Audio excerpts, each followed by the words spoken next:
Good evening, everyone. My name is Sarah Smiley, and I'm a volunteer with the Westchester Rivertowns chapter of Mothers Out Front. Welcome to our Climate Forum with candidates of New York's 17th Congressional District. Mothers Out Front is a national grassroots organization building power through local teams to transition our communities off fossil fuels to renewable energy in order to preserve a livable climate for all children. We are a nonpartisan organization, and all District 17 candidates were invited to participate. The questions asked tonight do not reflect the position of Mothers Out Front, our moderator, or our co-sponsor organizations. We're pleased to be joined tonight by State Assemblyman David Buchwald, State Senator David Carlucci, Asha Castleberry-Hernandez, Evelyn Farkas, Mondaire Jones, Allison Fine, Westchester County Legislator Catherine Parker, and Adam Schleifer. Thank you all for joining us tonight. We are so excited to have a meaningful discussion of this most critical and urgent topic. We're hopeful that whoever is elected for this office will take our concerns to heart and be a strong advocate for our children's future. We solicited questions from the community in advance, but if anyone in the audience has a question tonight, please use the Zoom chat function and send it to my colleague Fred Moz, and we'll get to it if time allows. If you would like to learn more about Mothers Out Front or to get involved with our team, please reach out to us on social media. We're posting those links in the chat for you. Our team is currently working on electric school bus campaign and advocating for clean energy technologies such as heat pumps in new construction instead of outdated and polluting gas systems. We thank our event co-sponsors, Pace University Law School, the Pace Energy and Climate Center, the New York League of Conservation Voters, the Sleepy Hollow Environmental Advisory Committee, Tarrytown Environmental Advisory Council, and Bike Tarrytown. We'd also like to give a shout out to Sierra Club Lower Hudson and Rockland County groups for promoting this event. Thanks to local musician Fred Gillen Jr. for playing some great songs for those of us who were able to join early tonight. Finally, I'd like to say a huge thank you to two of our volunteer leaders who made this event happen. Fred Moz, who will introduce our moderator, and Amy Hill, whom we'll hear from at the end of the event. With that, I will turn things over to Fred.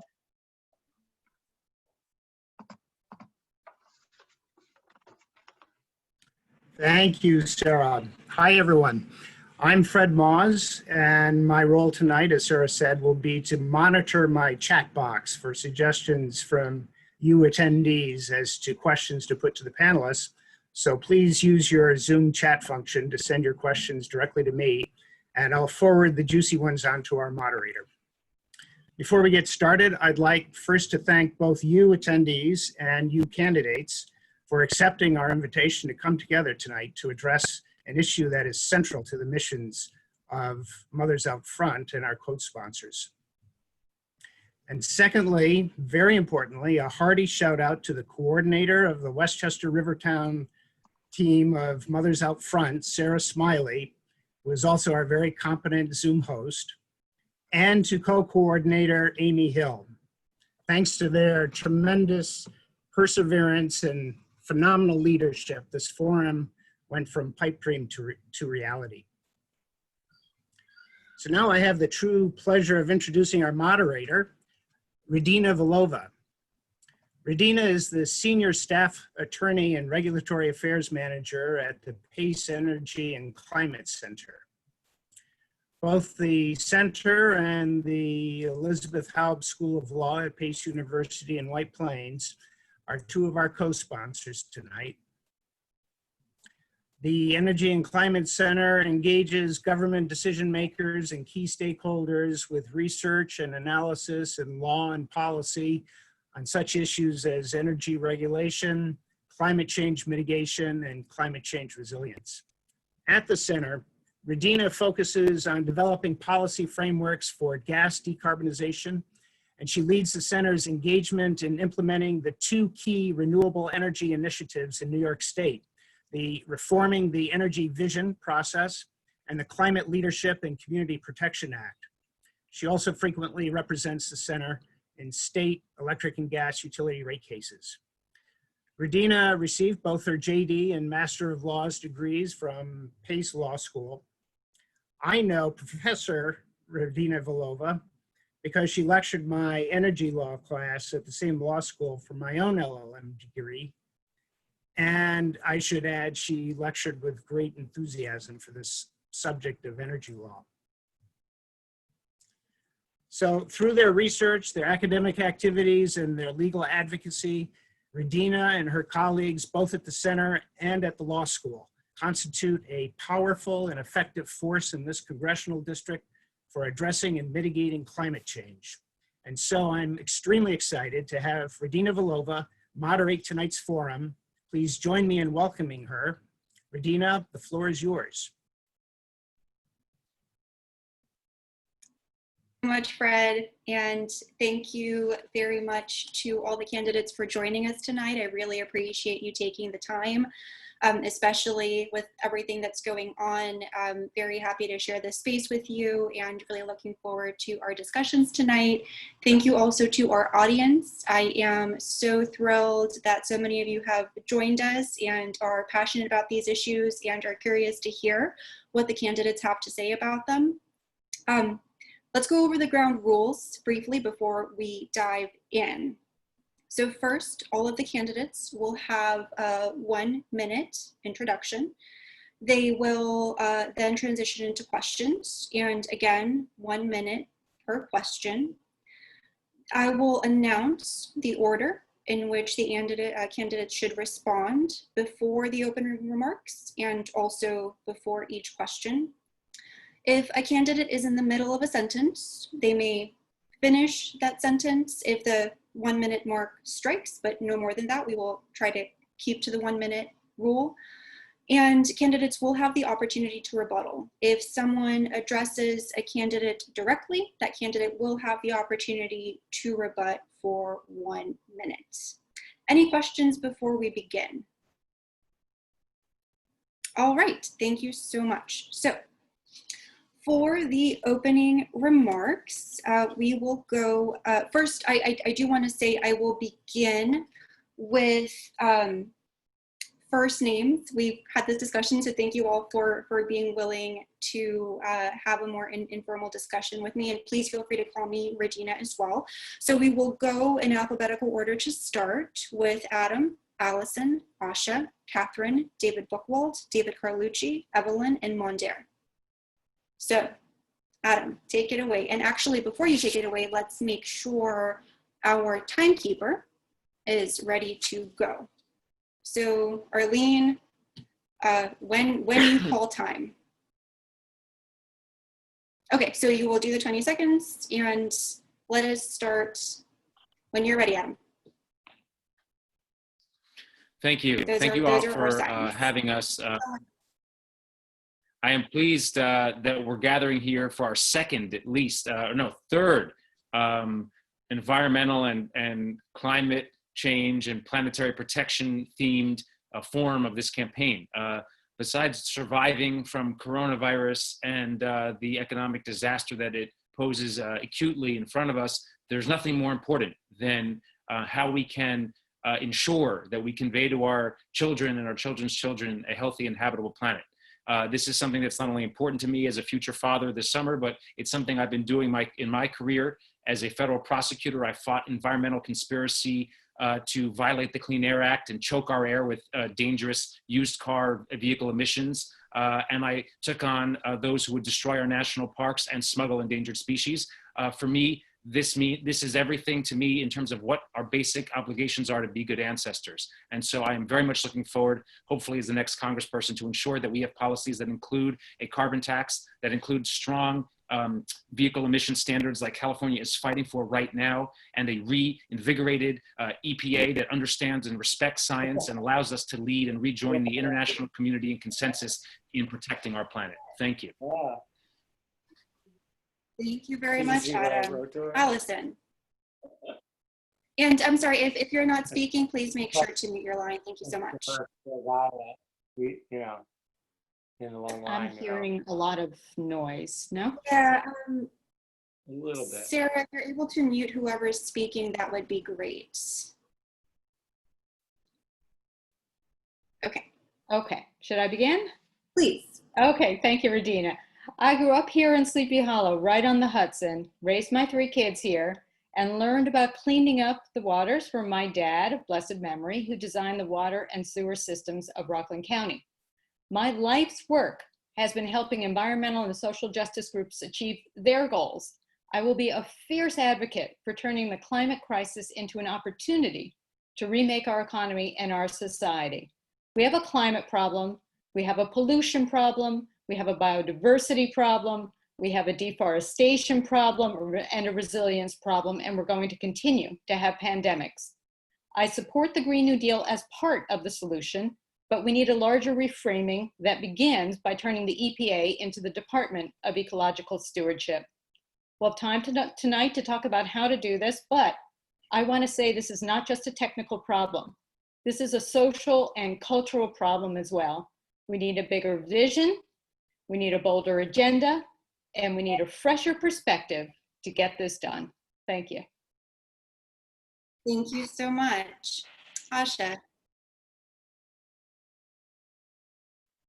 Thank you so much for having me today, Mothers Out Front.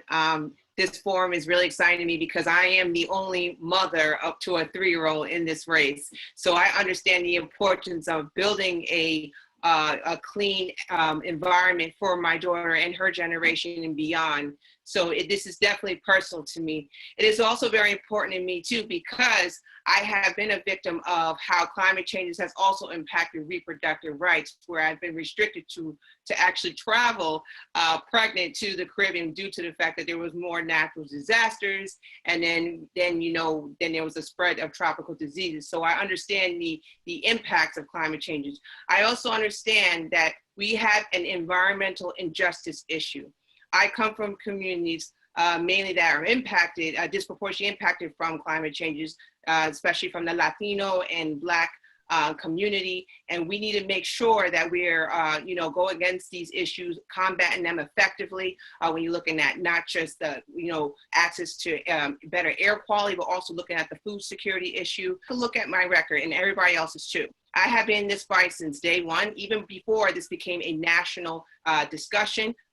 Thank you. Thank you so much, Asha. Catherine. Hi, everyone. So I think I have a lot in common with mothers who are involved in this environmental action. When I first ran for an office in 2007, I recognized that it was going to be a big sacrifice for my whole family.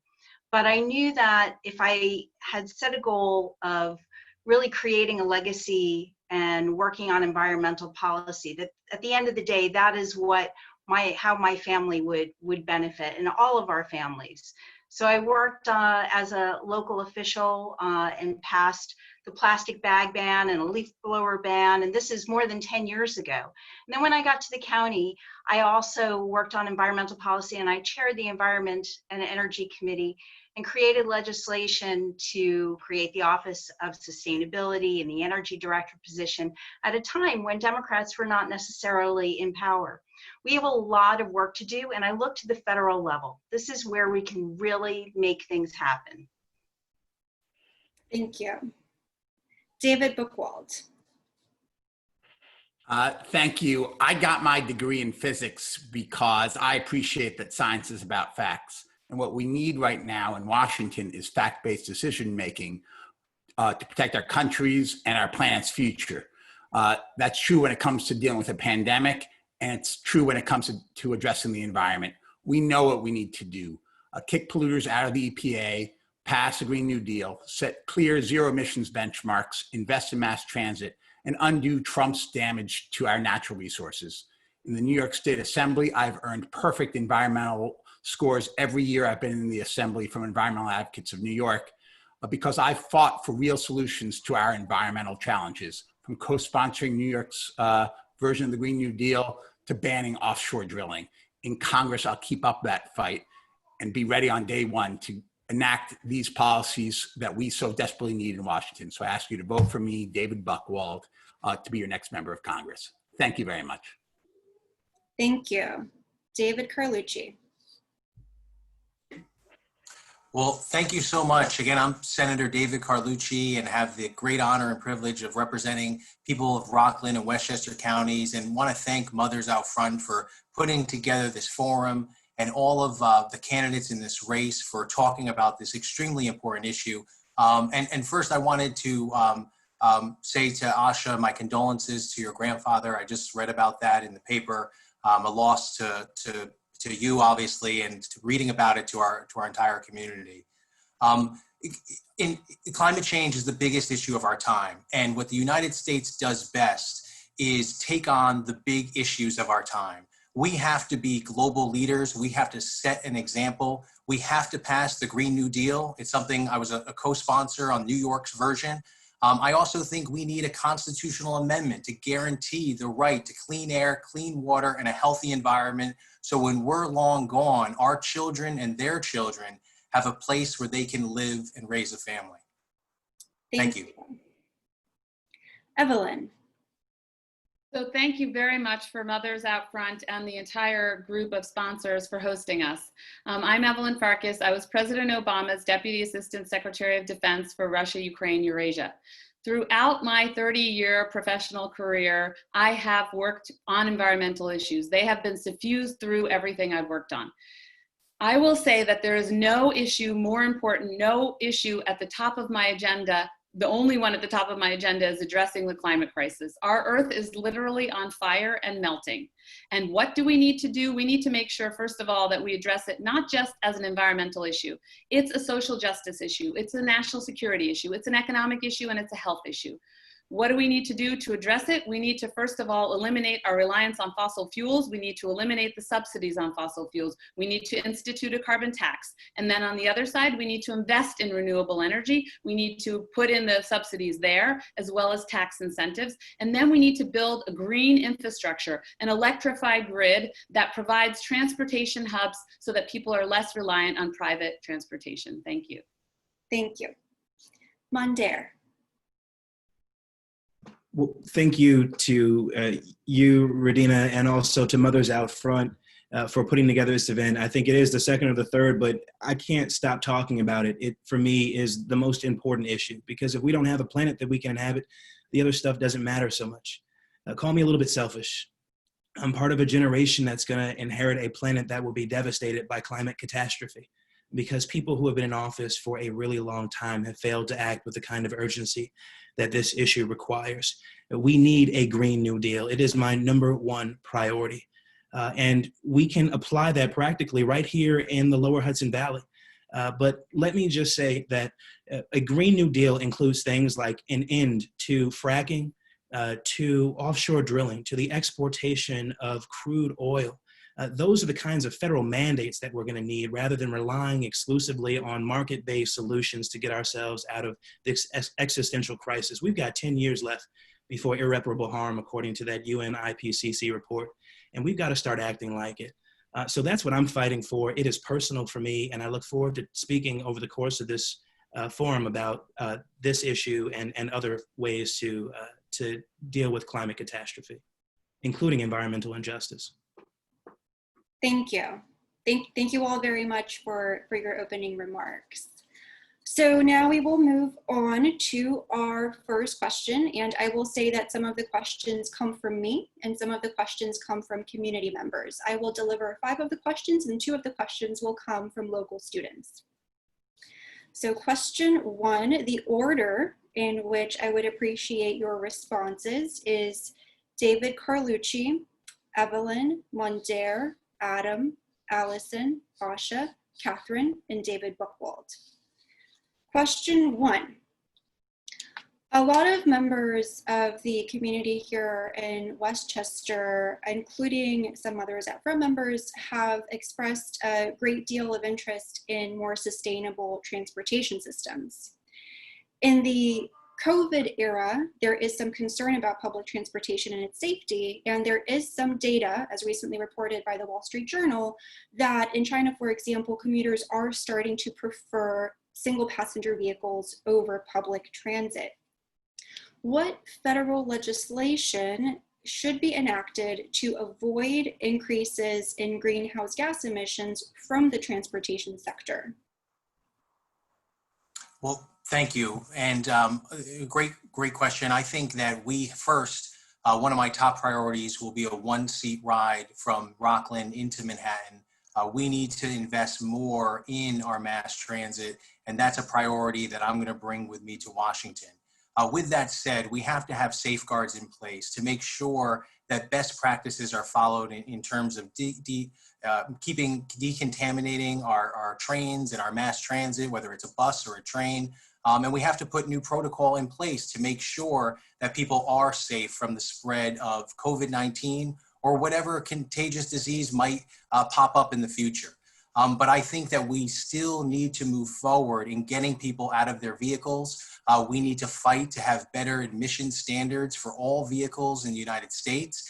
This is something that the Trump administration has been looking to roll back. And in fact, unfortunately, the Trump administration has been successful. It's our job to fight back and make sure that we push forward on the toughest emission standards possible and that we have mass transit as an option for everyone in the 17th district. Thank you. Thank you, David. Evelyn.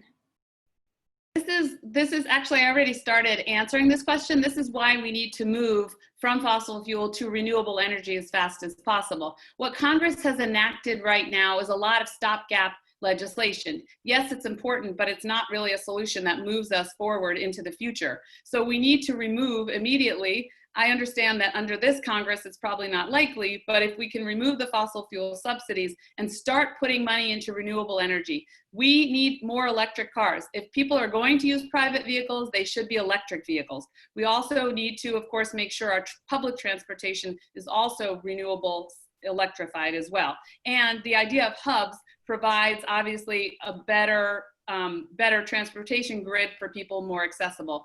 And I also agree, I think it's a travesty that we don't have a train across our bridge. So thank you. Thank you. Mondaire. Absolutely. Let's start by acknowledging that the transportation sector is the single biggest contributor to carbon emissions globally. And we can do practical things right here in Rockland and in Westchester County. It was already mentioned that we need a one-stop ride into Manhattan in most parts of Rockland County. We don't have that. You have to drive or take a bus to get into the city or into Westchester County. And so we need a train that does both of those things, not just a train that crosses the Tappan Zee Bridge or the Mario Cuomo Bridge. We need to also make sure, as we think about legislation at the federal level, that we are making people use electric vehicles. And for people who cannot afford to do that right now, that we are giving them subsidies to do that. That is how we are going to wean ourselves off of reliance on carbon-based transportation systems. Of course, in Peekskill and in Ossining, we used to have light rail. We need light rail all throughout the district. And on the subject of environmental injustice, I think of a place like Peekskill, for example, where the rate of asthma is 4 times as much as it is in neighboring Somers, for example, because of the proximity of the thoroughfares that are resulting in polluted air. We have to make sure that we are weaning people off of their reliance on automobiles and buses and making sure people use high-speed rail and other clean energy sources of transportation. Thank you. All right. Adam. Hi, yes, so I agree. We need to work toward a one-seat ride into the city from Rockland and build out our other mass transit. A one-seat ride is going to take a decade. Everybody knows it. Not everybody wants to say it. So what are we going to do in the meantime? What we have to do is increase the frequency of the trains that already exist in Rockland into Secaucus, and we have to create a dedicated bus lane powered by the sun, electric, across the bridge. That's what we do to be practical to actually get something done. Now, the real question here, I'm not sure I've heard answered, which is how do we anticipate and adjust to the changes in personal preference that come out of coronavirus and would be damaging if everybody went in their own car? And the answer to that is, in part, a carbon tax. I hear about a subsidy. A subsidy means the government has to pay for Ford to keep producing gasoline-powered cars. No, we need a carbon tax to punish the producers of outmoded technologies and allow the Teslas and the Nissan Leafs and the Chevy Bolts to compete effectively. A carbon tax is necessary but insufficient, but it is absolutely necessary, as is holding tough on the emission standards that California is fighting for, and we need to support them in that. Thank you, Robin. Allison. Thank you. So when I'm in Congress, I will ensure that we enact legislation that by 2030, every vehicle sold in this country is electric. We will have rebates for people to trade in their fossil fuel gas cars, and we'll have significant tax subsidies to help with the purchase of new cars. In addition, the federal government has to make sure that we are creating a large network of charging stations around the country, as other countries like Israel have done. The federal government also needs to continue to, well, we need a very large investment in the next generation of battery technology, because that's the sticking point for renewable energy and for the next generation of electric cars as well. So we're going to need a public-private partnership in all phases of this to make sure that we are helping to create products that people want to use, a grid for renewable car batteries, and a whole array of new cars that people will want to buy. Thank you. Asha.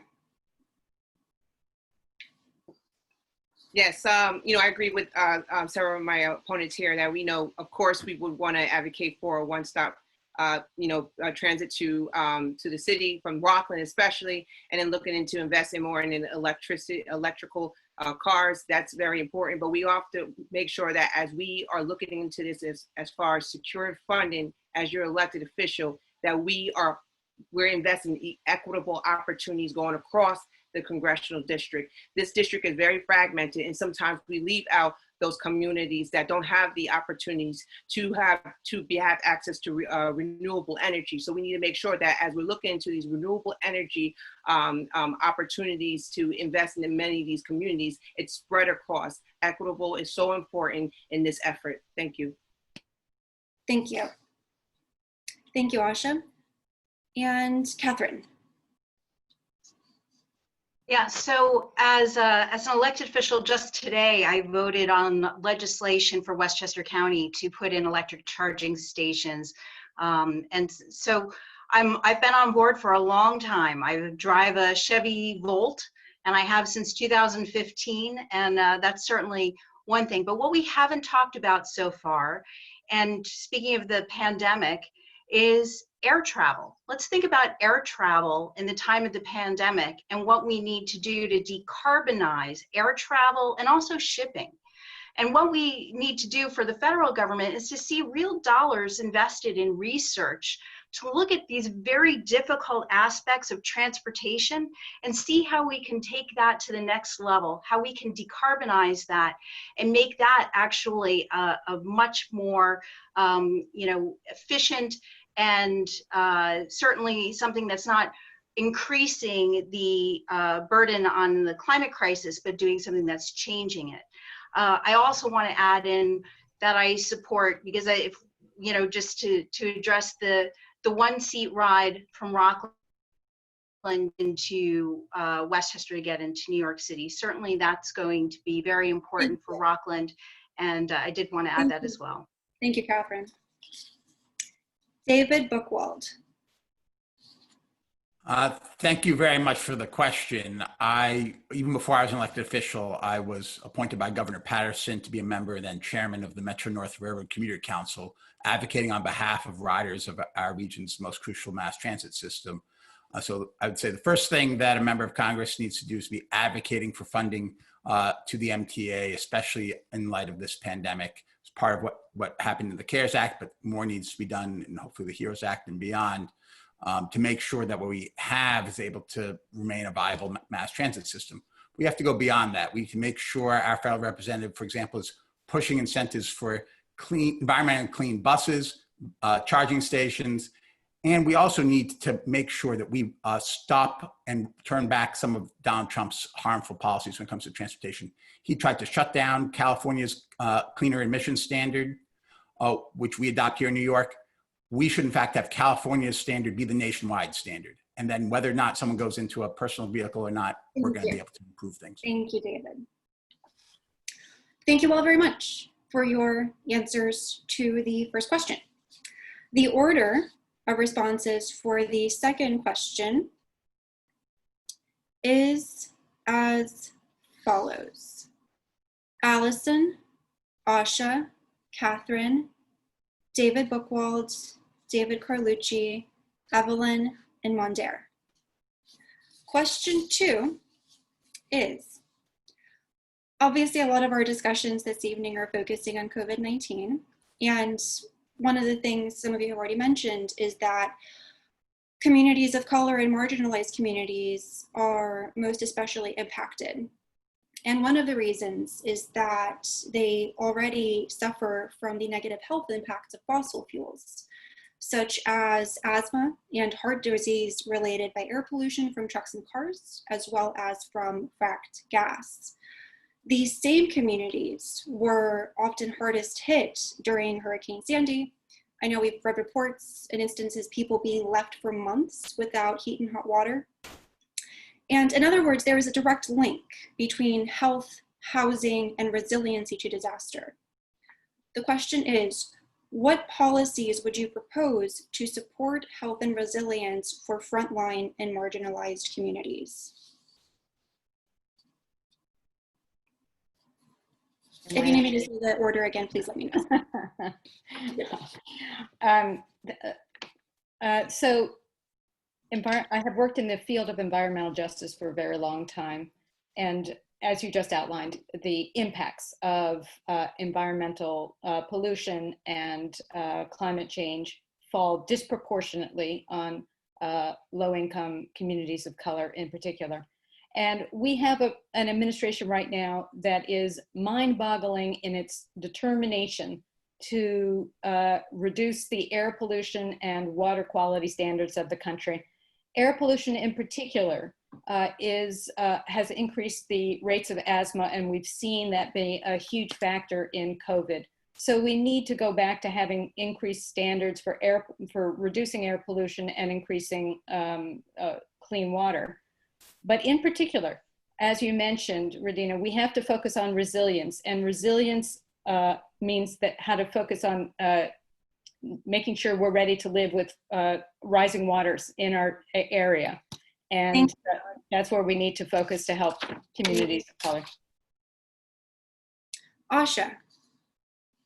Thank you for the question, because I do come from that community where we have been hit, as far as being the most vulnerable to the COVID.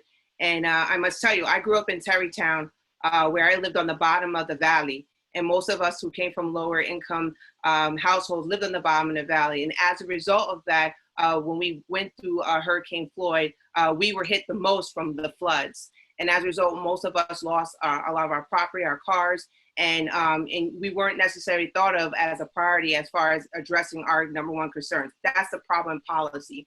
And why is that problem policy? Because you don't have people from those communities to craft legislation to look out for us, to prioritize in addressing our concerns. We're afterthought at times, and when you have someone from those communities crafting policy, then you will see that there's more language that directly addresses our issues. Like, for instance, you guys are doing a really good job addressing the food security issue, a lack of access to quality food for those from these communities. We need more language like that represented in legislation. Thank you. Thank you. Thank you, Asha. Catherine. Yeah, so here's where, again, my record shows this has been something that I've been very concerned with for a long time, but I have figured out how to make that difference locally. When I was in my second term as county legislator, I reached across the aisle to one of my freshman Republican legislators and said, hey, you want to co-sponsor legislation to clean the air and eliminate 4 and 6 dirty oil? And knowing that it was really affecting areas, that not that I represented, but cities like Peekskill and Yonkers and Mount Vernon. And he said, yeah, sure. And we got that passed. And certainly we brought in the experts from Mount Sinai Children's Center to talk about the health implications. On the federal level, we can talk about flooding as well. We know that when you look at properties that are most impacted, who lives in those, that area, oftentimes those are predominantly areas with people of color. This is something I've been very dedicated to focusing on. I think that was the end of a sentence. I do have to be fair. Thank you. David Buchwald. Thank you. I thoroughly agree that environmental harms and risks fall disproportionately on people of color and economically disadvantaged communities. And policymakers need to take that into account when establishing solid climate and environmental policies. Indeed, last week, I participated in the State Assembly, State Senate joint hearing on the disproportionate impact on minorities of the COVID-19 pandemic. And we have to make sure that our next member of Congress has a record of actually making sure that climate justice is part and parcel of what they're about.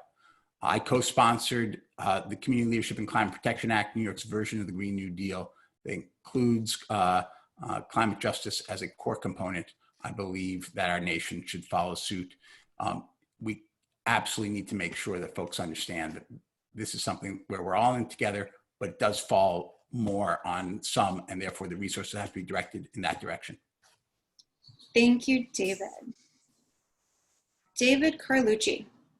Thank you. And there's no question that climate change impacts communities of color first and more so than other communities. And this is why we need to make sure that we fight climate change head on.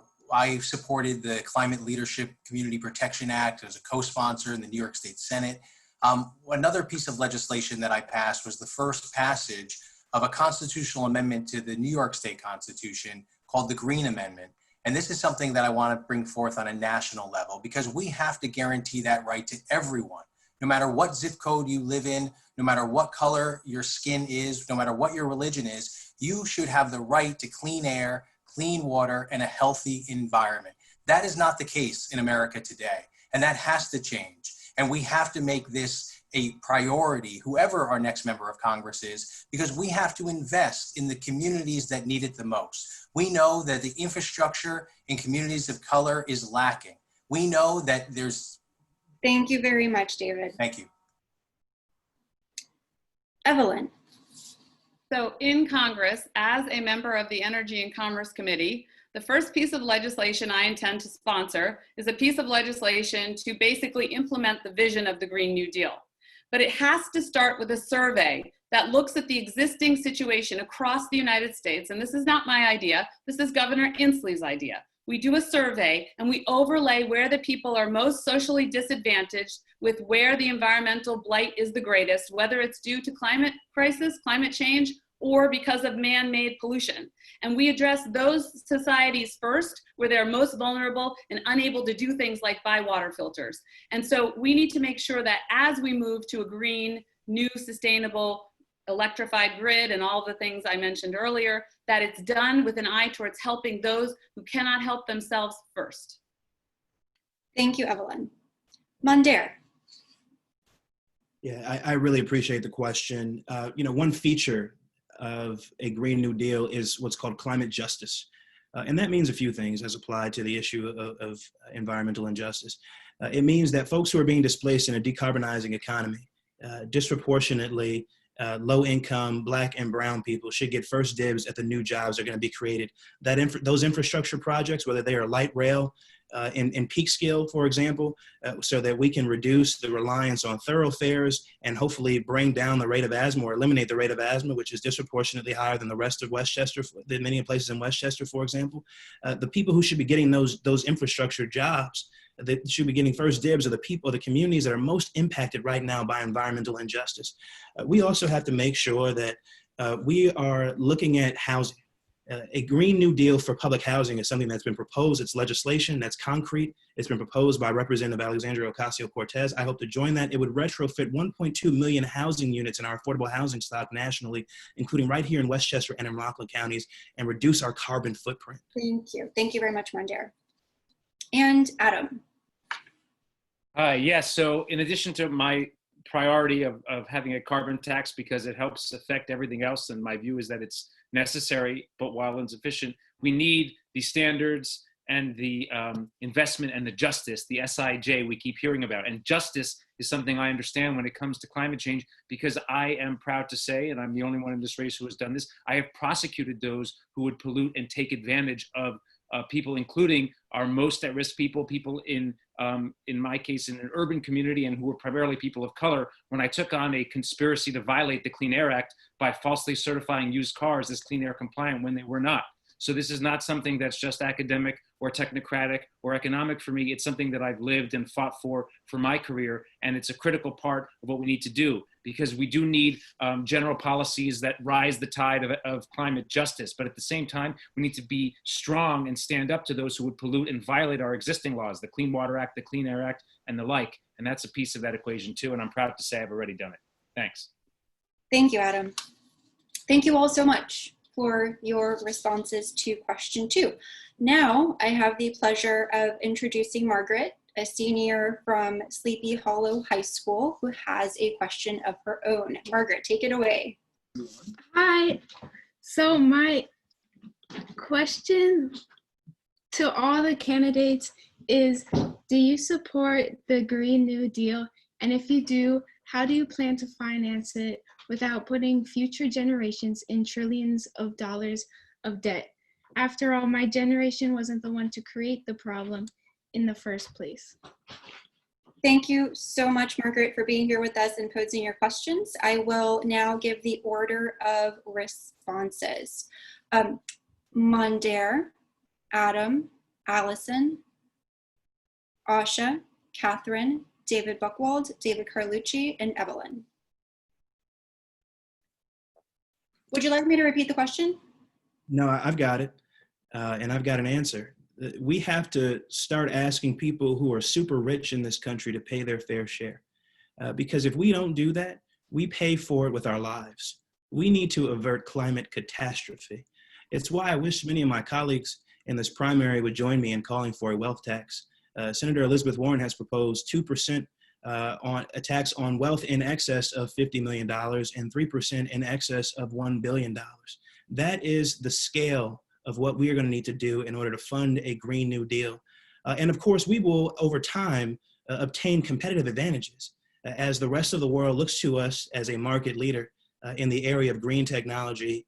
But we need an initial investment that is going to require looking at our system of taxation and asking people who have billions of dollars and tens of millions of dollars to pay their fair share so that we can ensure a livable future, not just for ourselves, for those of us who are going to inherit this planet, but for our children and our children's children. And we have to be really honest about that and be courageous on it. Thank you very much, Mondaire. Adam. Yeah, it's a great question. Thank you, because it hits at the fundamental issue of climate justice, which is intergenerational justice. And you're right, you didn't cause the problem. And so we have to do what we can so that you don't have to shoulder the burden of the solution too much. And so that's one of the main reasons I support a carbon tax, because it allows us to charge the people who are actually producing the CO2 for what the damage is that they're doing.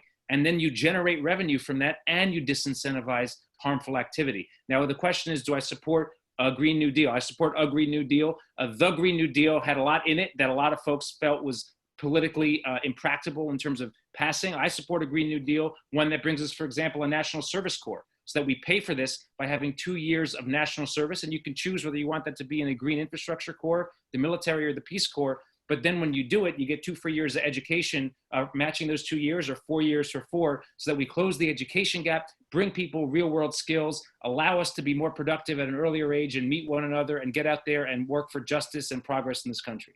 Thank you. Thank you, Adam. Allison. Thanks for the question, Margaret. A very long time ago, I was a senior at Sleepy Hollow High School as well. Of course, we're going to need a carbon tax, and we need a fairer tax system as well. We have to stop spending billions of dollars subsidizing the fossil fuel industry. But we also need to put your question in the context of exactly what's happening right now. Today, numbers came out that showed that 25% of private sector jobs for Westchester were lost last month. We are in an economic disaster right now. We need to invest in the green economy, invest in green jobs in order to grow out of this pandemic and economic depression that we have. We're going to need to get, Margaret, we need your generation to be extremely entrepreneurial. We need to give you the tools and the capital and the support to be able to start your own businesses that are green and that create jobs as well. And we're going to need to be incredibly creative coming out of this deep depression that we have now. Thank you, Allison. Asha. Yes, hi, Margaret. I am too a Sleepy Hollow graduate. I graduated more recently. And I will tell you, I was angry just like you when I came out, and I'm very upset about the environment and wanted to take action and have a record of it. As a young person, I challenged the United Nations system, ensuring that young people like you and me can influence policy, because we knew that climate change is an issue, not on just locally, but it's an international issue. And we took on it right after the Depression, when we lost a lot of jobs locally. So I must say, you can trust me in Congress to best represent an initiative like the Green New Deal. But the reality is this, that we have to pay for this, just like you said. And ways that we could pay for it is by generating more tax revenues, by changing the tax loopholes so we have the top 5% or the wealth to pay their fair share in taxes. Also looking at possibly ending these endless wars so we can decrease the federal defense budget, and we can free up some revenue so we can put it towards an initiative like the Green New Deal and other domestic policies. So we have to be very realistic, and I want to be very realistic to you to let you know how we can challenge sorry. Yes. I appreciate it. Thank you. Catherine. Thank you, Margaret, for your, I think I'm unmuted now, right? Wait a minute, hang on. I get a rebuttal. Oh, I'm so sorry. Did I miss that? Yes, Asha called me really old. Hey, hang on a second. I'm not that old. So I felt the need to rebut that. Thank you, Regina. I bet you I could still outrun you, Asha. Yes. I know you could definitely outrun me, for sure. Thank you so much. All right, Catherine. Yes, I'm so glad that your question came on the heels of the last question, Margaret, because I, like you, want a Green New Deal. And I think it's a beautiful mission statement. It's a resolution, and it has a lot of aspirations for what this country needs to do as far as legislation to really turn and stop the clock on climate change. And, you know, none of us on this screen as freshmen Congress people are going to leapfrog over AOC, who gave us this beautiful mission statement, right? That's going to happen. And because people like you, the average public who are saying, I want the Green New Deal, it's in our vernacular. We do want and we do need the Green New Deal. And how do we pay for it? Mondaire, you know perfectly well, I'm right there with you with the 2-cent wealth tax on 50 million and the first dollar, right? And from there on in, I've been saying that for a long, long time. That's how we do it. Thank you. I should add, we're not really doing friendly rebuttals, so we will move on. All right, and apologies here, David Buchwald. Thank you, and thank you, Margaret, for the question. I'll respectfully, though, point out that one of the compelling features of the Green New Deal is that it's not just a trade-off between fiscal health and environmental health, or economic health and environmental health. Jobs of the future will come because of the investments we make through the Green New Deal.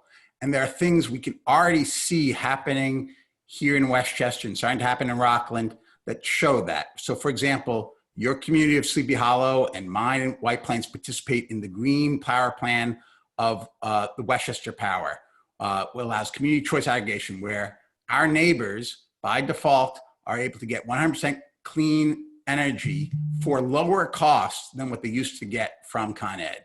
That's the type of thing we need to be doing. But I'll just point out more broadly, and he gets to speak next, Senator Carlucci's entire environmental platform on his website is Congressman Carlucci will help pass the Green New Deal so we can hold the line on climate change and preserve our planet for generations to come. That is it. I'm sorry, that's insufficient. You need more details, sir. David Carlucci. I'm sorry, you're muted. Let's make sure we got it. Well, thank you, Margaret, for the question. I think it's exactly true that the idea of the Green New Deal, we have to look at it as we don't have an alternative. And the fact is that fighting climate change and improving our economy are linked as one and the same. And I favor raising taxes on the wealthiest, a wealth tax, to be able to make sure that we have the funding in place. But I think that we have to get smart and we have to think about investing in a green economy. And in doing that, we will improve our economy and help our environment. So I think it's one and the same. I think the United States, what we do best is we solve the big problems of our time.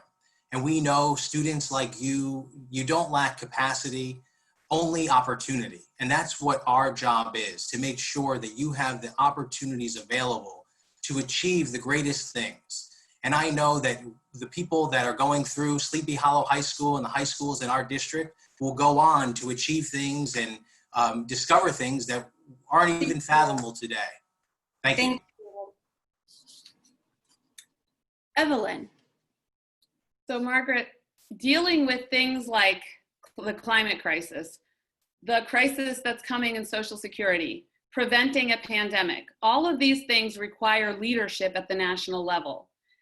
I know this because I served in Congress. I served on a commission. I was executive director of a commission that looked at weapons of mass destruction, proliferation, and terrorism, and identified bio as the biggest threat to America and made recommendations on pandemics.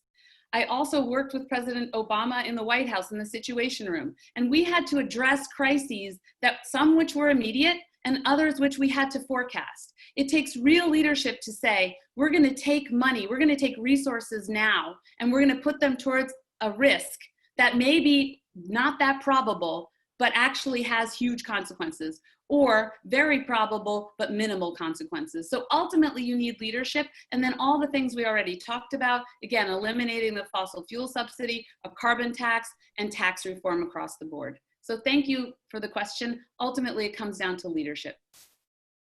Thank you. Thank you all very much for your responses to question 3. This next question has come through from community members as we've been speaking, and it's something that I think a lot of people are interested in understanding what your positions would be on. It has to do with a carbon tax. The question is, if you were to support a carbon tax in Congress, what industries would you choose the tax to apply to and why? And the order of the question, of the responses, is Asha, Catherine, David Buchwald, David Carlucci, Evelyn, Mondaire, Adam, and Allison.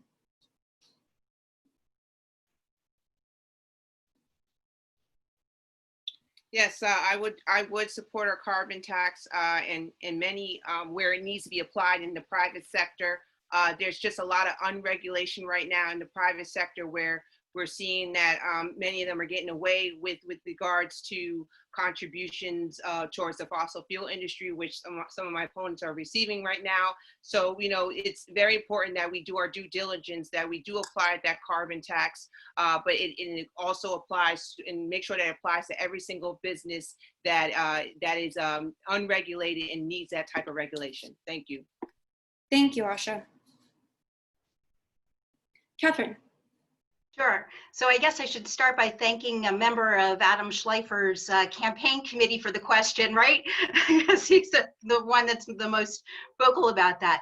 You know, I've said from the beginning that we should have, we have to use the carrot and the stick. So yes, I think that a carbon tax as being part of the stick is fine.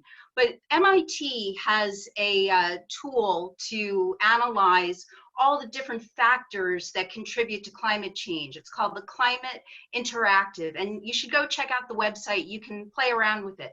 If you put a carbon tax, you will see that you get a small reduction in the temperature rise that we are trying to cut. What we have to do is look at about 14, 15 different things and really act dramatically.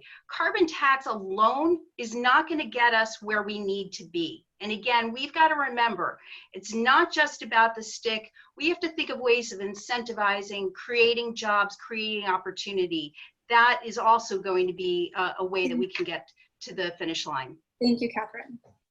I did hear you reference Adam. I did not hear that as requiring a rebuttal. That sounded like a friendly rebuttal opportunity to me. Does anyone strongly disagree from my fellow moderators or Adam? I mildly disagree, but I'll just take it up when I speak. Thank you. I appreciate it. David Buchwald. Look, I tremendously appreciate where the question comes from. We in New York already participate in what's called the Regional Greenhouse Gas Initiative, and I think it provides an example of where nationally we could be applying a carbon tax in the sense of it applies to those industries like the electricity generation industry that already are mass producers of greenhouse gases. If we extend things significantly farther than that, we start implicating the issues of environmental justice that were raised in the earlier question, because there are members of our society who do not have the ability, even if they have the desire, to transition away from fossil fuels at the moment. But we do need to make sure that we are targeting our efforts at those industries that are the biggest polluters and have the ability to respond. That's exactly what we should be doing. Thank you, David. David Carlucci. Thank you. And I believe, yes, we do need a carbon tax, and it needs to be applied across the board to those emitting carbon emissions. However, we do have to be careful that the carbon tax is a regressive tax and would have implications on environmental justice, meaning that those that could afford it the least would have to pay more for things that they still need. And that's a real problem, and we have to be careful of that. So yes, we can implement a carbon tax, but we have to make sure that this is not the only thing we do. We have to make sure that people have other options like riding mass transit and riding an electric vehicle. Those are some of the issues that we have to be very concerned of. I think we can also put in place when we have programs like HEAP, which is the Home Energy Assistance Program, which helps subsidize electricity and gas, that those programs not only supplement money, but put in new technology like a heat pump to make sure that we're really incentivizing and decreasing the need for these types of emissions. Thank you very much. Evelyn. So obviously, as I said before, we need to have a carbon tax, and clearly we need to tax the largest polluters, and of course those that are most able to afford it and have benefited from the lack of carbon taxation over time and have contributed most to our problem with pollution in the air, the ground, and the water.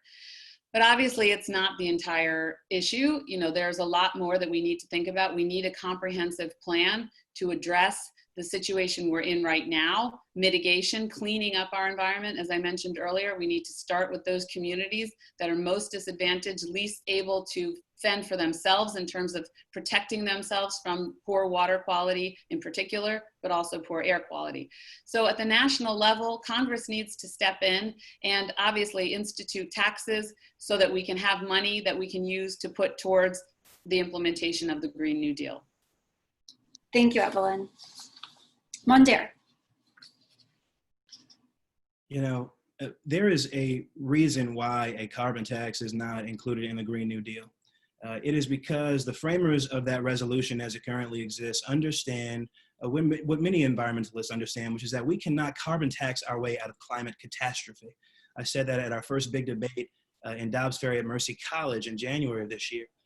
We have to make sure we are doing mandates. We have to mandate the decarbonization of our economy, rather than relying on market-based incentives. I'm so concerned about families like the one in which I grew up in, where you go to the gas pump and now gas is significantly more expensive for you because someone who's crafting policy doesn't quite understand the lived experiences of people who are going to be adversely impacted by something like a climate, like a carbon tax. So we have to make sure that we are doing a ban on offshore drilling and fracking and the exporting of crude oil, making sure that electric vehicles are literally accessible to everybody. If you can't afford it, yes, the government should be subsidizing that to make sure that you can do that.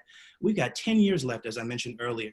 And so we can't rely on the markets to do this. And with 10 years left, according to that UN IPCC report, which requires us to 1.5. I think that was, thank you very much. I appreciate it. Adam? Yeah, thanks. And thank you, Catherine, for recognizing that for the last 5 months, I've been the only one talking about a carbon tax. I'm glad most of you have joined me. The reason I do that is because every serious regulatory and legal and climate expert understands it is necessary but not sufficient if we're going to save this planet. That's why Michael Gerard of Columbia Law School, who chairs the Columbia Earth Institute, has endorsed our campaign. Because when I got serious about this problem, which I've been serious about for a long time, I sat with him and I learned. I didn't just say things that sound good, like let's just command and control and command our way out of the problem. Ask Mondaire Jones what his math is. He has no idea. What I know is that $40 a metric ton of a carbon tax generates $2 trillion of revenue and disincentivizes the bad CO2 emissions that we need to disincentivize. You can't just tell people no, no, no, and then give away free electric cars for everyone. He has no mathematics or no reality to support it, which is why you need someone like me who understands policy because he's actually done it and knows how to save this planet. Thank you. Mondaire, would you like to rebut? Yeah, you know, we can pay for it by taxing you, Adam, and other people who have tremendous infinite wealth in order to be able to avert climate catastrophe. That is going to be required in order to make this happen, to make sure that low-income people are able to have the same benefits that you and other people are able to benefit from.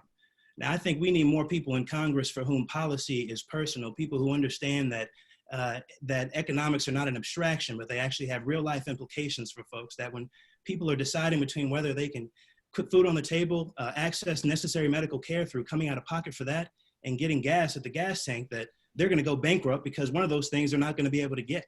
And in this case, I worry that focusing too much on a carbon tax instead of requiring industry to decarbonize, again, with 10 years left on the clock before irreparable harm, that someone like you, rather than me in office making that decision, is going to end up really bad for the American people.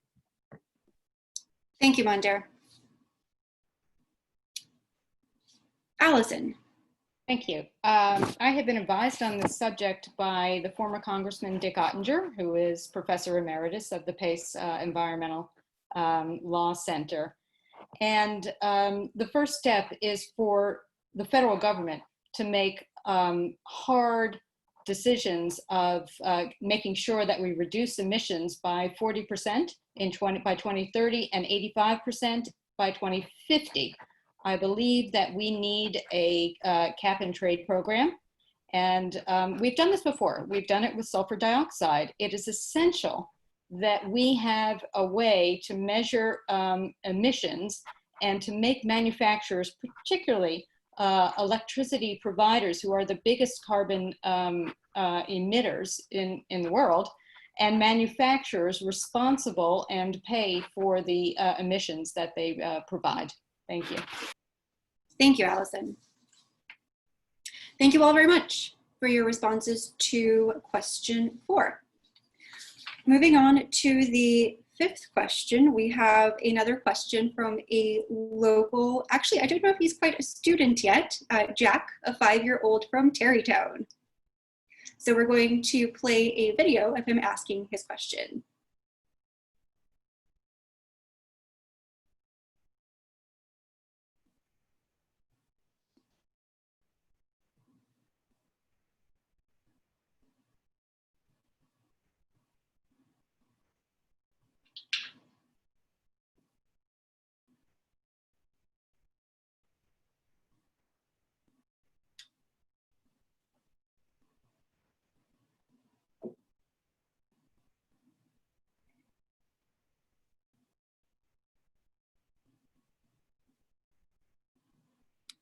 Are we having some... Can you hear me now? Yes, now we can hear you.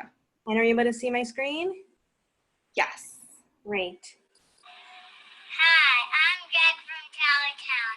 What do you do to take care of planet Earth? Bye. Bye. The question from Jack was, what do you do to help take care of planet Earth? And the order of responses I would appreciate is David Buchwald, I'm so sorry. That is not quite right. Evelyn, Mondaire, Adam, Allison, Asha, Catherine, David Buchwald, and David Carlucci. No. First of all, Jack, thank you for the question. It's a very good question because you have to show responsibility in your life and that you talk the talk and you walk the walk. In my life, first of all, I'm an avid recycler. I barely create any waste. So I'm the child of Hungarian refugees. So we grew up not very well off in my family. And so literally there was no throwing away scraps. And I have retained that ethic from growing up without having very much and having to work very hard. Second, I try not to drive as much as possible. I try to carpool and I always take public transportation. I love our train system in Westchester. We're lucky to have this excellent train system, but when I'm traveling out of town as well, I will take the train. So thank you for your question. Thank you, Evelyn. Mondaire. Yeah, look, we have to make sure that we are doing at the federal level things that are unprecedented to date. And that is, like I mentioned earlier, a Green New Deal. The question is about policies, right? What will we do to take care of the planet? And so in addition to my own, personal living, yes, I join Evelyn in recycling pretty religiously and encouraging my friends to do it. Composting is something that I've, been working on since I was in college. But we have to make sure that we are fighting for the kinds of things that reflect the urgency of the period. So that's a Green New Deal, as I mentioned. It's re-entering the Paris Accords, my goodness. It's working in concert with foreign countries that are contributing to global emissions as well, and making sure that we are not being beholden to the same industries that have put us into this. It's why I'm not taking money from fossil fuel industry lobbyists. Asha mentioned that one of our opponents has done that, and that's absolutely true. I've honored my pledge not to do that. Thank you, Wonder. Hi, thank you, Jack. I think your question was, what do each of us actually do in our lives? So I'll start with professionally. I've prosecuted folks who smuggled endangered species, folks who tried to burn down a national park, and those who tried to pollute our air with dirty, falsely certified cars that weren't up to our laws. In our personal life, I'm the proud apprentice to my wife, who is a beekeeper, and we know how important bees and colony collapse is. We are recyclers, composters. For the last year, we had, for a period of time, not 1 ounce of our power was coming from any fossil fuel because we solar powered our entire home and drove only an electric vehicle. And so we had absolutely no fossil fuel connection to our transportation whatsoever or to our home. So we are very proud environmentalists, and we'll continue to do that, and we'll continue to fight for you and the planet that you're going to inherit and that your children are going to inherit, so we can all have smarter policies and cleaner policies and make this the earth that we deserve to give on to our children. Thank you, Adam. Allison. I'm so happy you asked the question, Jack, and I hope it's on video because you're in bed right now. Of course, we recycle as a family. I've been teaching my 3 boys to do that their whole lives. And we picked up our composting bin from Warner Library, and maybe your family did too. And we've always made it a point to take walks around our neighborhood and try to clean it up, and to join with our synagogue on our annual cleanup events as well. I think the question is spot on, Jack. We can't wait for other people to clean up or to set examples for us. I think every person is responsible for being a leader, an environmental leader, and for making sure that we're walking instead of driving when we can, and to make sure that if you see something that needs to be picked up, that you do. And hopefully, maybe someday, you'll be able to incorporate into whatever your professional life is, asking people to help be environmental stewards as well. Thank you, Evelyn. Allison, I'm sorry. Evelyn, I believe you would like a rebuttal?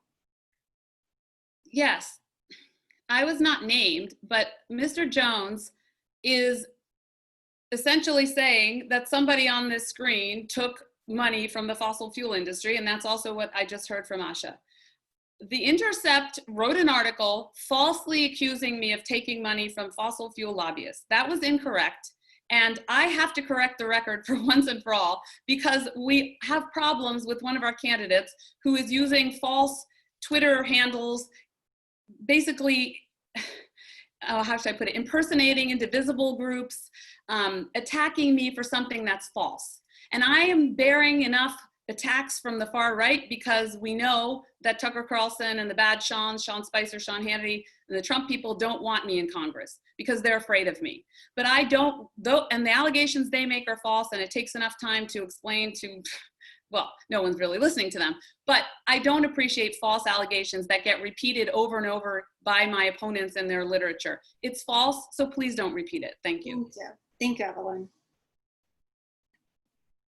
All right. Asha.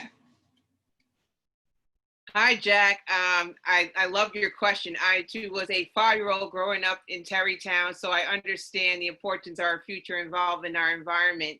And you know, I too recycle, and I will tell you, the one thing that we must do is to educate the next generation, break that social science, social discussion about talking about climate change. That's so important because many of us are still learning to this day. I can sit here and tell you, yes, I've done policy work. I have the experiences of actually combating climate change, helping to fight for a clean environment. But it's important that this is incorporated in our discussion when it comes to our fun activities, our social discussions. Like, for instance, going at RIE, you know, I went to Playland every summer at a young age like you, and wanted to always look forward to seeing the examples of wind power, examples of solar panels displayed at amusement parks like RIE. So we need more of that. So I thank you so much for the question. Thank you, Asha. Catherine. Well, let me first say, Jack, you are a really cute kid, and it was very refreshing to have your video. So I was about your age probably when I started appreciating the land and had an opportunity. My mom took me to she was doing an educational program, and I learned about the word stewardship. Who knew at age 5 or 6? And I think that, you know, as I've grown up, I've taken that to heart, and I have tried to be a good steward of the land for people just like you, Jack. So I make laws that are focused on helping our environment. And in addition to that, as a person, I have, as I mentioned earlier, I drive an electric vehicle, I compost, I've sponsored cleanup days in my neighborhood. I have done quite a lot. And most importantly, I'll end there. Thank you. I appreciate it. David Buchwald. Thank you very much, Jack. I'm the dad of a 5-year-old and a 3-year-old, so I totally appreciate where your question's coming from. And some of the first thing I try to do as a dad is to instill in my 2 daughters an appreciation of our world and the beautiful planet we live on. And we try in our own personal lives to do everything from recycling to participating in a community solar project in Buchanan and reducing our environmental footprint that way. But of course, I've also actually led on this issue. It's part of having a 100% environmental voting record all 7+ years I've been in the state legislature. And if you think that's easy, take a look at Senator Carlucci's scores in the years he was empowering Republicans to be in charge of our state Senate. 63, 35, 59, 88, 72 to start. That is not the sort of leadership we need on this issue going to Washington. I'm the David that's a state legislator that you can trust to get results on these issues, Jack, and to all of your neighbors here in the Lower Hudson Valley. That's why I think you should go to davidbuchwaldforcongress.com, see a much more extensive environmental platform than you see on Senator Carlucci's campaign website. Thank you, David. David Carlucci, would you like a rebuttal? Well, thank you. I'll just take my turn. And as you know, I have to leave for another event that I wanted to stay on. But Jack, thank you for the question. My son's name is Jack, and he's 6 years old, and I have a 4-year-old son as well. Some of the things that we do, we recycle. We're starting to compost. We're trying to get the hang of that. I've adopted a highway, and we do litter removal, and we have the community involved so that we can all chip in. And it's just so important that we all lead by example.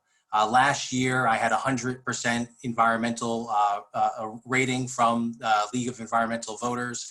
And it's a record that I'm proud of. And we've removed plastic bags in New York State. I've been a co-sponsor of New York's version of the Green New Deal and have led by example. But maybe one day you can come out and help us clean the highway on North Route 304 in New City. It's right by Lake DeForest, where Rockland County gets most of its drinking water. And unfortunately, that litter winds up right there in our drinking supply. So that's why it's so important that we all do our part. So thank you for having me tonight, and please go to davidcarlucci.com. Look forward to talking to you and answering your questions. Thank you so much. Thank you, David. We really appreciate you being with us. And everyone will have the opportunity to close at the end. Have a good evening. Thank you so much to everyone for responding to the 5th question. Moving on to question 6. This is touching on some topics that we have already addressed, but I think in a little bit more of an in-depth way. As we all know, the US has a history of boom and bust economies, the automobile sector, coal, and manufacturing in certain parts of the country. And the communities where these industries were based rely not only on the jobs from the industries, but also as a tax base.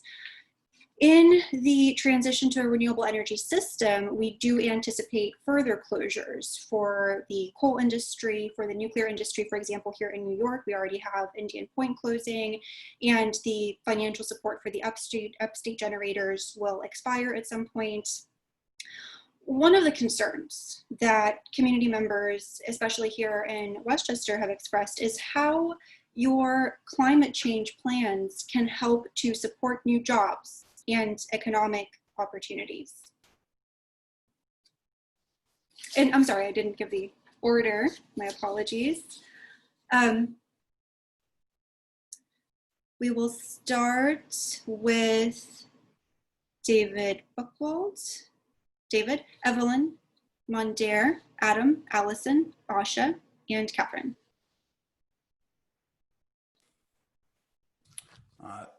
Thank you. I think this is especially an important question while we're heading or in the midst of one of the greatest economic calamities in our country. But I do think this is all the more the time to do things like adopt the Green New Deal and to invest in our economy in an environmentally sound way. So some of that in particularly affected communities through shutdowns are going to be doing things like investing in our infrastructure, our clean water infrastructure. We've put billions more dollars into that. I've been proud to be part of that in New York State, but we need to do that nationwide. We've certainly seen the impacts, particularly on communities of color, of lack of investment in clean water infrastructure. But we also need to do investment in our internet infrastructure so that our economy can thrive in a more environmentally sustainable way. We absolutely need to make sure that we have a targeted program to address the communities of Buchanan and Cortland, the Henry Hudson School District around Indian Point. Our Congressmember needs to be a leader on that as well. Thank you, David. Evelyn. So we obviously need to invest in achieving the Green New Deal. It will bring with it new jobs, but we will need to make sure that we train the new workers. And for workers who are laid off and there's a lag in them finding employment, we need to find training opportunities for them. The federal government needs to fund community colleges for lifelong education for adults as they move throughout different phases of their lives. This is something that's actually been already on the horizon with artificial intelligence coming and obviously with the climate crisis. So funding for community colleges is important. Partnering with unions. Unions already do a lot of retraining, some of it using federal funding. We need to partner with unions. We need to help unions retrain their workers, but there will be new jobs coming out of the Green New Deal, coming out of this transition to renewable energy and the modern economy. Thank you, Evelyn. Mondaire. You know, I've already touched on a number of infrastructure projects that would be jobs creators, not least of which is that one stop train in Rockland that we mentioned, but also light rail all throughout the district like we used to have in Peekskill and Ossining. Those are long-term infrastructure projects. Those are not going to happen overnight. There are going to be so many folks who are now out of jobs. We just lost over the past 10 weeks, 40 million jobs, and many of those jobs are not going to reappear. So here's an opportunity as we pass legislation to make sure that we are doing it in an environmentally friendly, strategic way. Let's make sure that as we build solar and wind, that we are employing people right here in our district to replace the sources of power that are going to be eliminated when Indian Point fully decommissions, for example. And of course, we need to make sure that we are investing in green technology, that everyone is getting this sort of jobs training that they can carry with them to a number of different contexts all throughout this district. And of course, all throughout this country. And finally, I'll say the Green New Deal for public housing, I'm a huge proponent of, as we retrofit these 1.2 million affordable housing units, those are going to be infrastructure jobs that are going to be created. Thank you, Mandir. Adam. Yeah, it's a great question. We have a small community or series of communities around the town of Cortland and Verplank and Buchanan and that area, and they're shouldering the economic burden of the benefit that we all reap from the safety that we gain from Indian Point's hopefully orderly and safe decommissioning.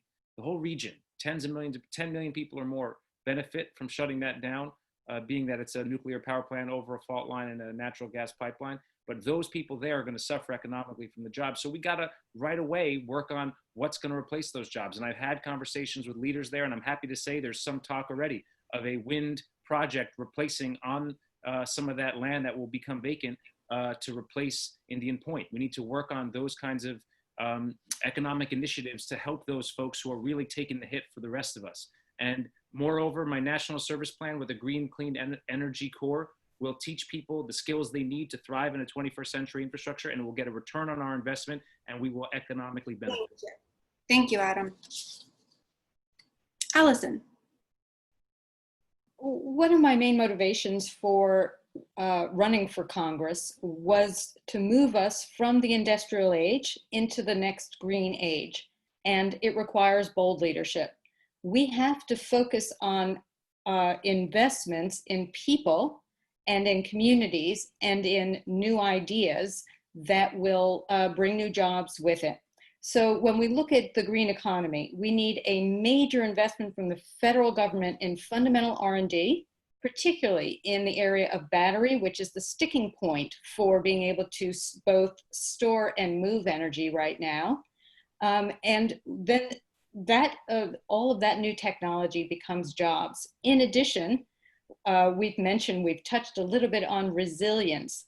I saw an estimation that in 50 years, the Hudson River will be 17 feet higher than it is now. We've got to raise the railroad tracks along the Hudson. We've got to make our shorelines much more resilient to rising water, rising temperatures, and all of that will result in good jobs as well. Thank you, Allison. Asha.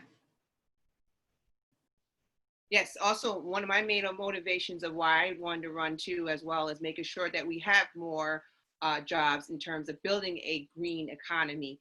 And this is a great, looking at COVID right now, it is a setback, but this is also an opportunity to do so by using federal money to ensure that we generate more of those jobs, especially when it comes to infrastructure. As mentioned by many of my opponents, yes, we need those skill sets in place, but we need to make sure that we are building equitable opportunities for all people in this district to ensure that they are able to apply for those jobs and be able to make enough to live in the district due to the fact that we're in a very wealthy district. Also, we have to ensure that, we under the Green New Deal, that it's applicable, it works.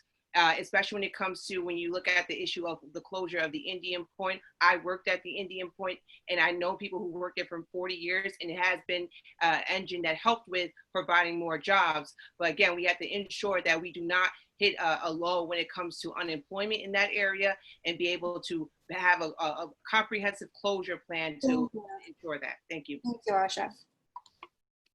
Catherine? Sure. There's such an intersection between COVID-19, climate change, and inequity. Because when you're talking about the jobs that were lost with COVID-19, we know that a lot of those were sort of the low-wage service jobs that have been, the huge driver to the low unemployment number since 1990. These were not sustainable jobs, not a job that you could sustain a family on. if we really tackle climate change, we could create 10 million jobs. That's a huge number. And there are so many things that some of the people mentioned, some of the bigger infrastructure projects. But when I announced my candidacy, I was at a home, a very middle-class home in Ossining that was becoming a passive house, so that it wasn't utilizing, it was very energy efficient, had a great envelope to the house so that it could just use renewable energy. There are so many jobs that will be created if we really just tackle this and put our energies towards the problem. Thank you, Catherine. Thank you all so much. We are on the last question. Now, we have spoken a lot about all of the various policies that are available to us to address climate change. I really want to hone in on the question of affordability now, affordable electric and gas rates, so not just talking about electricity. One of the key metrics of a household's financial well-being is the household energy burden. What portion of your income goes towards your utility bills? In New York, even prior to COVID, there were more than 2.3 million low-income residents. That's falling below a certain level below the federal poverty line. Almost half of them earn $24,000 or less for a family of 4, and lose between 22 to 41% of their paychecks to utility bills. What will you do to reduce New Yorkers' household energy burdens and make energy truly affordable for all? And the order of responses, Catherine, we will begin with you. David, Evelyn, Mondaire, Adam, Allison, Asha.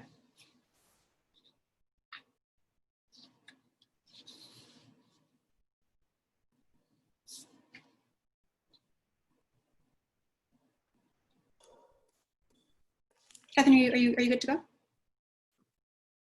Oh, sorry, I don't. Oh, you're still muted. Can we unmute Catherine? Let's see if I can do this. I'm afraid I can't. Oh, there you go. You got it. Thank you.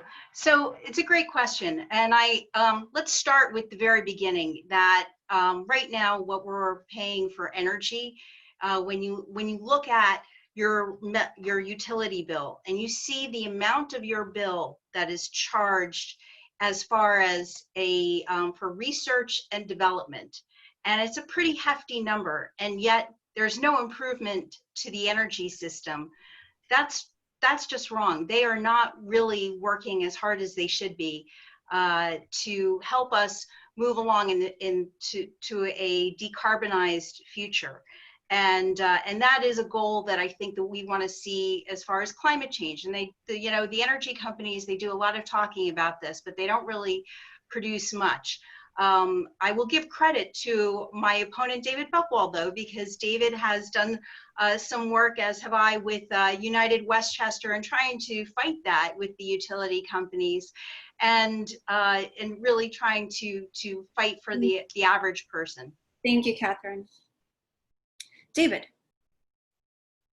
Thank you, and I guess I'll thank Catherine as well. This is indeed a crucial issue, especially right now in the middle of the COVID-19 pandemic. Been very pleased as the state legislatures come back into session yesterday and today.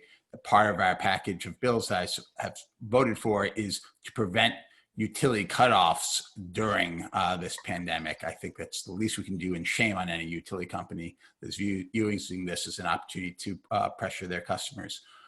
But more broadly, we need to make sure that we are incentivizing cleaner energy. As I said earlier, it can be cheaper as well. So whether it's the community choice aggregation that allows us to combine our purchasing power and thereby reduce costs, whether it's participating in community solar projects that also reduce costs, or holding utility companies to account. And as Catherine said, County Executive George Latimer and I formed United Westchester and brought together partners from local, state, county, and federal governments to hold Con Ed and NYSEG to account because their systems weren't reliable, and we need to make sure they're better. Thank you. Evelyn. So it's not just about addressing supply and making sure that we move more subsidies to help renewable energies get started and be available as a supply. But we also need to provide tax credits to families so that they can afford and so that they're incentivized to make the transition to renewable energy. And many other states do this, so we don't have to look very far to see examples of states and other communities incentivizing families, incentivizing households to buy solar panels, for example. So there are very clear ways to do this using tax credits. Obviously, at the end of the day, again, it's really about having vision, about leadership, about knowing how to work in Congress to get things done. That's why I'm in this race, because for 7 years I drafted and passed legislation at the federal level. I know how to get these things done, how to find alliances and push legislation through for exactly these types of urgent purposes. Thank you, Evelyn. Mondaire. As we think about percentages, I think of the fact that resources are money is finite for most people, right? And so if you have to consider all the other things in addition to paying for utilities, things that were not even considered at the time, the federal poverty line, which defines so much eligibility to a number of different government services, whether it's Medicaid or SNAP or TANF. And I've written about raising the federal poverty line to make sure that people are able to get those things and be able to afford utilities, for example, which weren't even factored into the definition of poverty back in 1963. That is something that we absolutely need to be doing as we define who is eligible for assistance and who can kind of benefit from that, from having the relief of not having to spend so much of their income towards energy expenses. But of course, we need to do that by making sure that everyone has health care. It's why I support Medicare for all. We can do that by making sure that everybody has housing. And that's why I support a massive federal investment in affordable housing units so that people don't have to worry about those expenses so much. And so that it frees them up to be able to pay for actual utilities. Thank you. Thank you, Mondaire. Adam. Yeah, so I think what some of us have elided so far is that at the fundamental level, the rates and the interface of the utility and its pricing are not federal issues typically and primarily. They're issues at state levels and local levels. But so that said, we are in a congressional debate. What can Congress do? Well, we can have federal tax incentives, as I think Evelyn said. That's how I got solar panels on my roof, is that there were tax credits that we need everybody to have, and they need to be more aggressive so that the math actually works and is attainable for everyone. And the other thing is, let's talk about the earned income tax credit. We need more of that so that the folks at the margins get more tax relief, while folks at the top end pay more, which is why I was the first person in this race to put out a comprehensive tax plan, which goes even further than the Democratic nominee for President Joe Biden's, in instituting 2 new tax brackets at the 1 million and then 2 million level at 40 and 42% respectively, so that at the highest end, the wealthiest pay more, and then expand the earned income tax credit at the lower end so that folks aren't going broke trying to pay their air conditioning and heating bills. Thank you, Adam. Allison. An enormous part of the reason why our utilities are so expensive is because of the aging infrastructure, water, sewer, electrical. We are losing a lot of those fundamental inputs because of the aging infrastructure. So part of the move to the green economy is upgrading all of the infrastructure, and especially upgrading and burying the energy grid, which should lower the costs. But in addition, this administration has been so abysmal in helping us to move to renewables. For instance, the Trump administration imposed a 30% tariff on solar panels in 2018. This has to be a global movement. The United States needs to be a global leader in this. And that's where I will help to move us to the green economy and reduce all of our costs for all of our utilities once we really begin to, everybody is able to use renewable energy at that point. Thank you. Thank you, Allison. Asha.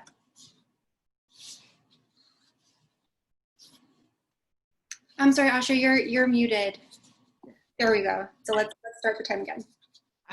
I was actually one of the first candidates in this race when COVID broke out, is that we need to try to address the issue involving rent and mortgage payments, because I knew that as a result of being quarantined, we were going to be spending more money in terms of energy consumption. So taking into account our expenses, especially living in this district, it overwhelmed many households. So we have to be very realistic when you look into the situation. And I agree with Adam. This is something that, you have to take into account at a limited basis when you're on a congressional level in terms of the taxation, including some sort of tax credit by investing in solar panels. But also, we have to look into the fact that if we want to be representing this district on a congressional level, we have to make sure we include more congressional oversight of the White House, ensuring that climate change is a threat to national security. If you look at the White House national security strategy that came out of this White House, nothing will involve in language in terms of climate change being a national security threat, which trickles down and impacts policy on the federal level in many ways. Thank you. Thank you all so much. That brings us to the close of the debate. So we will now transition. I'm sorry, question for our co-hosts. I actually don't know if we had closing remarks for the debate. I don't believe I'll jump in here now, Radina. I beg your pardon? I'll jump in here now with the closing remarks. Thank you. Thank you. Hi, everybody. I'm Amy Hill, a Mothers Out Front volunteer. On behalf of Westchester Rivertowns Mothers Out Front, we would like to thank everyone for participating in this lively discussion on such a critically important topic, climate change. A special thank you to all the candidates for sharing their unique perspectives on tackling climate change and for their dedication to supporting our communities in both Westchester and Rockland counties. A tremendous thank you to our distinguished moderator, Radina Belova, Senior Staff Attorney from Pace Energy and Climate Center. We appreciate the support from our sponsors in putting together this event, Pace University, the New York League of Conservation Voters, the Sleepy Hollow Environmental Advisory Committee, Tarrytown Environmental Advisory Council, and Bike Tarrytown. We would like to remind everybody to please vote. Eligible voters in New York State can vote by mail in the June 23rd primaries. More information is available at elections.newyork.gov. To learn more about Mothers Out Front, check out our website and social media pages, which will be shown on the slideshow and in chat room. New members are always welcome to join.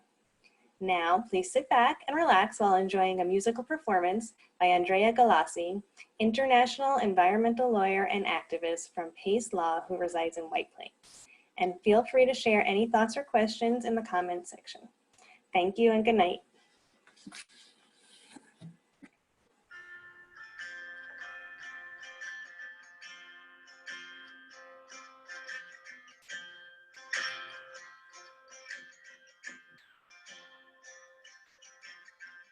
When I walk beside her on the battle line,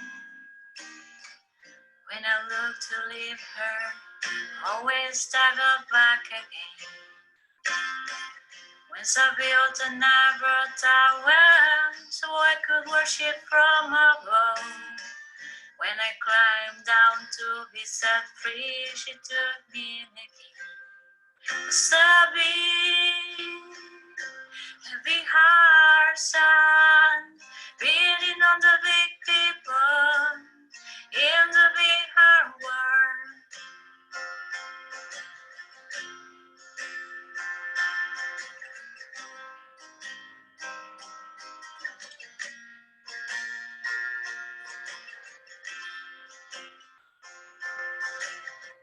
When she comes to greet me, she smiles at my feet. When I see her pin her charm, she just throws it back at me. Once I dug a melody grave,